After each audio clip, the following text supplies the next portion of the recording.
All right, Jason Sands, one of the whistleblowers that has been really, I mean, has spoken a lot on various different programs, was the one that myself included, a lot of people kind of questioned when he first appeared, because he appeared on like Twitter Spaces, and that was where he first started giving all the information out. Like that's where he said, "This is why I'm speaking my truth here now on Twitter Spaces," and people are, well, why are you doing it there? And then I spoke to James Fox when he was promoting his documentary, and he kind of took I gave James Fox respect for that. He kind of took the hit for that. And he said that was on me because I had a picture in the back, and I was trying to hold the fact that this guy was going to be in my documentary. I wasn't going to say anything about it yet, and there was his name in the background, and people started looking at him and you know, he had to say something, and so eventually he came out and did that because his feet were kind of put to the fire. So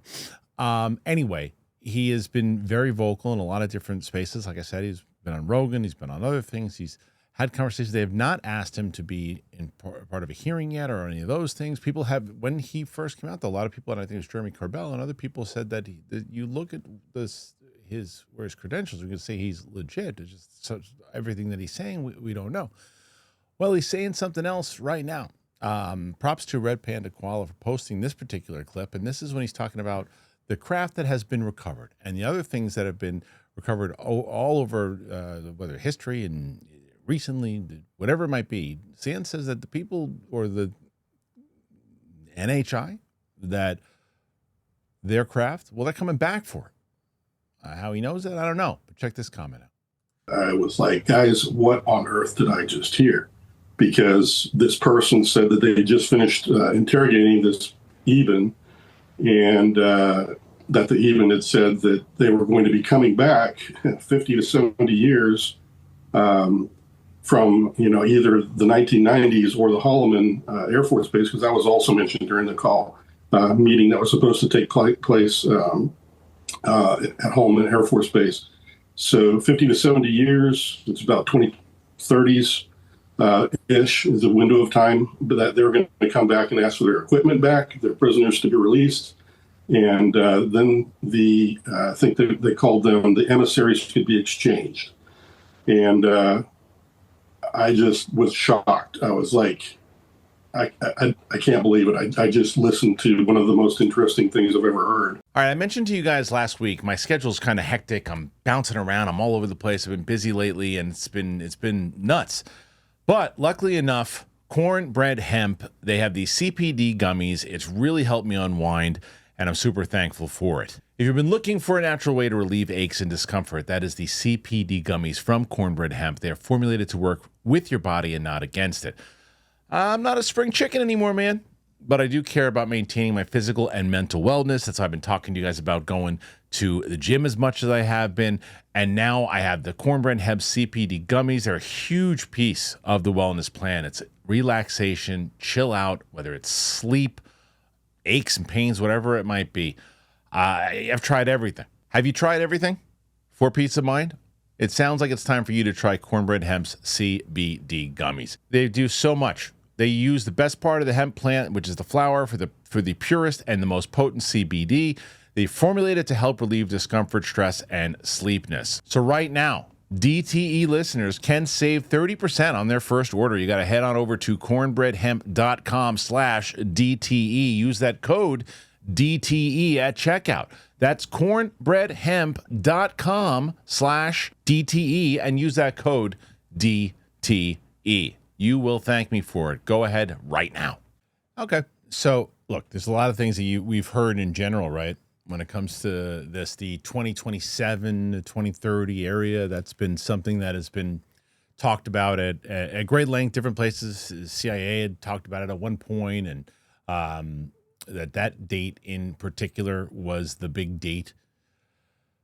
Now, this particular thing is newer, with an interrogation of one of these beings saying that they were coming back for the crash stuff and the other things. And what does that mean, though? They didn't say inside of that comment there that they were coming back aggressively. They just said they were coming back to get these things, right? Well, I mean, look at it this way and scratch your head and say, what if, let's paint a scenario. Now, most people, myself included, are going to say, that's not really going to happen, right? I know. But let's paint this scenario. Let's say that 3i Atlas is indeed what some people think it is. And that it's finally the announcement that we are not alone. We will know sooner than later of what that thing is. But let's say, hypothetically. And it is like, okay, look, you've had these things. We've left these things with you. You've had enough time. Well, we want them back. I hope that we wouldn't be stupid enough to say, no, you can't have it back. You give them whatever they want back. And you say, okay, can we have some answers now? And now that you've showed up and you want your stuff back and everybody else knows you're here now, can you we want some answers, and can you tell everybody else the answers? Is that if you have the answers? Maybe you don't have the answers. I don't know. So that's if that's 3i Atlas, if that indeed is it. If not, if it's another thing, that's what this information is, because let's paint another scenario. Let's say that whoever it is in the powers that be, and they know that this is like a credible thing, that they are telling other people going, all right, look, we only have so much longer we can hold this facade, and we have to hold it for as long as we can, but we gotta realize that we gotta let the facade down, because there's only so long, because you can say something's a balloon, you can say we don't have that, you can do that until you're blue in the face. You can find ways to maneuver that. If something appears in the sky in the way that they did it, whether it's a District 9 or Independence Day or anything like that. If something appears like that, it would be, oh, that's not real. That's AI. They just made a Hollywood actress. They can make that ship. Can't do that. But again, this is a lot of hypothetical, what if, who knows. What do I make of Jason Sands' comments? As far as, I don't know what to make of Jason Sands still. I don't know. I mean, he just sounds so convincing that he believes that all this stuff had happened to him in these conversations that he had. If you listen to the stuff that he talked about on Rogan, and I don't know. I've said the same thing a million times over, that I just can't shut people down or shut things down, because I don't know the way that the universe and the world really works and what's really out there. I still, as I've said many times over, what I believe, I don't necessarily think, and again, could be wrong, but I don't think 3i Atlas is going to be an alien spaceship. I don't think anything is going to come and collect ships, and I don't, and whatever it might be. I don't think that's going to happen, because I am more convinced in my mind that if whatever these things are flying around in the sky, they're interdimensional, to me seems more likely that something was able to figure out quantum physics way more than we do, back and forth, bending time and space and figuring out technology in ways that we didn't do. And maybe we do have certain ideas because of these things, what we were able to now do with our technology. That to me makes sense. Doesn't mean that the other stuff isn't possible, isn't true, but I don't know. And I just wonder, it does fascinate me. Do I think that there are other things, other beings, yeah, I do. Do I have any reason in general? Like when I think of like Moment of Contact, and that to me still I think is James Fox's best movie. But when I think of things like that, and stories that were told, could they be fabricated stories? Of course they could. But for some reason, do I believe them? Yeah. You want to call me a sucker for believing them? You're more than welcome to. But for some reason, I feel like there are certain stories like that, and interrogations and things, not even necessarily interrogations, conversations maybe. I think that this universe is bigger than we all know. But those are my thoughts on it. I'm just curious to whether or not anything shows up. I don't know.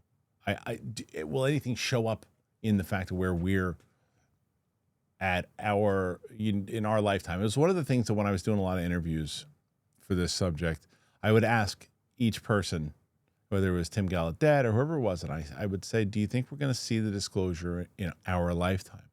Most of the people, Ryan Graves is another one when I asked, most of the people said, Yeah, and Ryan Graves had an answer more so like in one way or another, depending on what your answer is for what disclosure is, right? His answer was to me one of the most interesting, and Tim Gallaudet also was pretty much cut and clear and said, yes, I think that we will get disclosure straight out. And I think that if you're an advocate for it, you're optimistic in that way that you want to do that. Now, how much information in general comes out and how much truth we really get, and if there is something like this with interrogations of other beings, you ain't getting that right away unless it's leaked and it's officially leaked. And then there are other people who are leaking videos that are saying this stuff. But the problem now, and even though I goofed on that AI actress thing, the problem now, and this is something that the people who are holding the secrets could bank on, is AI. Anything that you show could say that's not real, that's AI. I mean, I know scenarios of people that were clear as day real footage. People go, that's not me, that's AI. And it's like, what are you talking about? It's not you. Of course, that's you. But prove it. It's AI. And that's the bigger problem that you're going to have now with all these things. AI, CGI, with the way you can create things in the air. I don't know. I said this on the show yesterday, I still feel like something's coming. I don't know what it is. And I don't know why I feel that way. I just feel like something's coming. Is it this? Is it hey, we want our shit back? Which I would understand. I can give that to you. It's like my friend crashed his car and he stole his car. Fuck you. Give it back to me. And we want everything else back too. So we'll see. I don't know. What do you guys think? Put your thoughts in there. Let me know. I appreciate you. And we'll see you on the flip side. Hey, I'm telling you, get yourself some of the cornbread hemp. It's amazing. It really is relaxing. Chill. Tell you a little bit more about it. Catch you on the flip side.